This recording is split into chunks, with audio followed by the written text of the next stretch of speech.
تو اس رات میں دوسرا مسئلہ ہوتا ہے قبرستان جانے کا. قبرستان جانے کے بارے میں ہمارے پاس ترمذی کی ایک روایت ہے جو اکثر خطبہ حضرات سے آپ نے بھی سنی ہوگی, لوگ بھی سنتے ہیں, کہ حضرت عائشہ رضی اللہ تعالیٰ عنہ فرماتی ہیں آپ صلی اللہ علیہ وسلم چپکے سے اٹھے اور تشریف لے گئے. حضرت عائشہ کو یہ خیال گزرا کہ کہیں دوسری زوجہ کے پاس تو نہیں جا رہے, تو وہ پیچھے پیچھے چلیں, تو آپ نے جنت البقیع میں آپ صلی اللہ علیہ وسلم نے وہاں مردوں کے لیے مغفرت کی دعا کی اور آپ واپس تشریف لے آئے. یہ جو روایت ہے نا, یہ سند کے لحاظ سے بہت ضعیف ہے. خود اس حدیث کو نقل کرنے کے بعد امام ترمذی رحمہ اللہ تعالیٰ فرماتے ہیں کہ میں نے امام بخاری سے سنا یضعف هذا الحدیث, وہ اس حدیث کو ضعیف قرار دیا کرتے تھے, اور اس میں ضعف بھی کم درجے کا نہیں ہے, بہت زیادہ ضعف ہے. دو طرح سے اس میں انقطاع ہے, یعنی کوئی حدیث اگر اس کی سند متصل نہ ہو, اس میں انقطاع رہا ہو تو وہ کمزور ہوتی ہے, تو اس میں راوی بھی کمزور ہے اور پھر انقطاع بھی دو طرح سے ہے. تو اس لیے یہ انتہائی کمزور حدیث ہے. اس کی بنیاد پر آپ کسی عمل کی فضیلت کو نہیں ثابت کر سکتے. جو لوگ کہتے ہیں نا ضعیف حدیث فضائل میں چلتی ہے, تو اس کا صحیح مفہوم یہ ہے اس اصول کا کہ پہلے سے کسی عمل کی صحیح حدیث سے کوئی فضیلت ثابت ہو تو اس کی فضیلت میں پھر ضعیف حدیث بیان کی جا سکتی ہے, یعنی فضیلت کو بڑھانے کے لیے.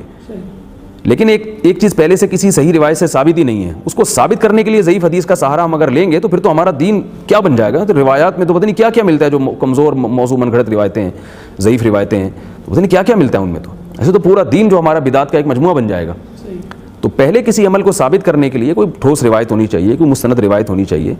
ہاں ایک دفعہ ایک عمل ثابت ہو گیا تو اس کے فضائل کو چار چاند لگانے کے لیے یا اس کے فضائل میں اضافہ کرنے کے لیے ضعیف روایتوں کا سہارا لیا جا سکتا ہے. تو قبرستان جانے کے بارے میں پہلی بات کیا ہوئی کہ یہ روایت صحیح نہیں ہے.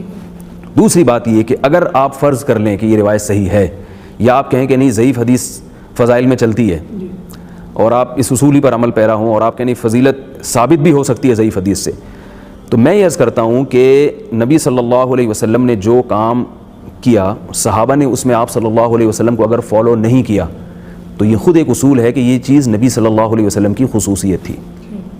جیسے حدیث میں آتا ہے کہ صحیح حدیث ہے کہ دو شخص کو عذاب قبر ہو رہا تھا, آپ صلی اللہ علیہ وسلم نے ایک شاخ لگا دی قبر کے کنارے پر اور فرمایا کہ جب تک یہ شاخ تر رہے گی ان کو قبر کا عذاب نہیں ہوگا. لیکن قبر کے عذاب کو ختم کرنے کے لیے ہم دیکھتے ہیں کہ اسلاف میں یہ عمل نہیں تھا, صحابہ کرام میں یہ عمل نہیں تھا کہ وہ شاخ لگایا کرتے تھے قبر کے کنارے پر, کہیں بھی نہیں ہے. کیا اس سے کیا معلوم ہوتا ہے کہ یہ نبی صلی اللہ علیہ وسلم کے ساتھ خاص تھا. مشرکین مکہ صحابہ کرام کے بارے میں یہ طعنہ دیا کرتے تھے کہ لو کان خیرا ما سبقونا الیہ, اگر اسلام میں کوئی خیر ہوتی تو یہ لوگ ہم پہ پہل نہ کرتے. ظاہر غلط کہتے تھے, تو ہم اس کو بالکل الٹ کر دیتے ہیں. لو کان خیرا لسبقونا الیہ, اس رات قبرستان جانے میں اگر کوئی خیر ہوتی, وہ تو کہتے تھے لا سبقونا, صحابہ سبقت نہیں کرتے, ہم کہتے لسبقونا, یقیناً سبقت کرتے وہ.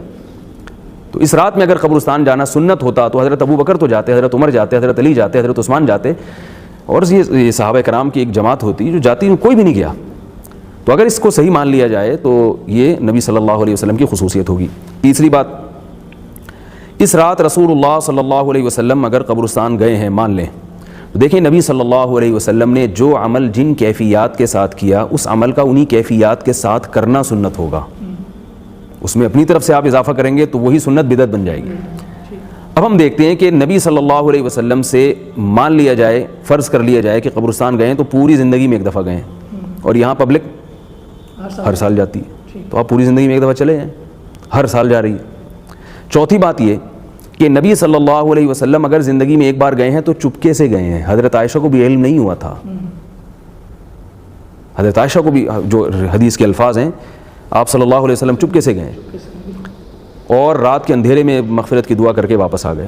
ہمارے ہاں چپکے سے نہیں جاتے, پورے جتھوں کی شکل میں نہا دھو کے خوشبو لگا کے, مرد حضرات بھی اور خواتین کی بھی ایک بڑی تعداد پہنچی ہوئی ہوتی ہے.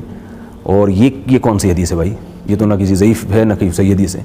تو میں لوگوں سے کہتا ہوں کسی کے پاس دل گردہ ہے تو کسی ایسے قبرستان میں جہاں کوئی بھی نہ ہو, رات کے 2 بجے آپ چپکے سے جائیں, اور آپ میں اگر اتنا دل ہے کہ زندہ واپس آ جائیں تو صبح آ کے اپنا یہ قصہ لوگوں کو بتا دیں.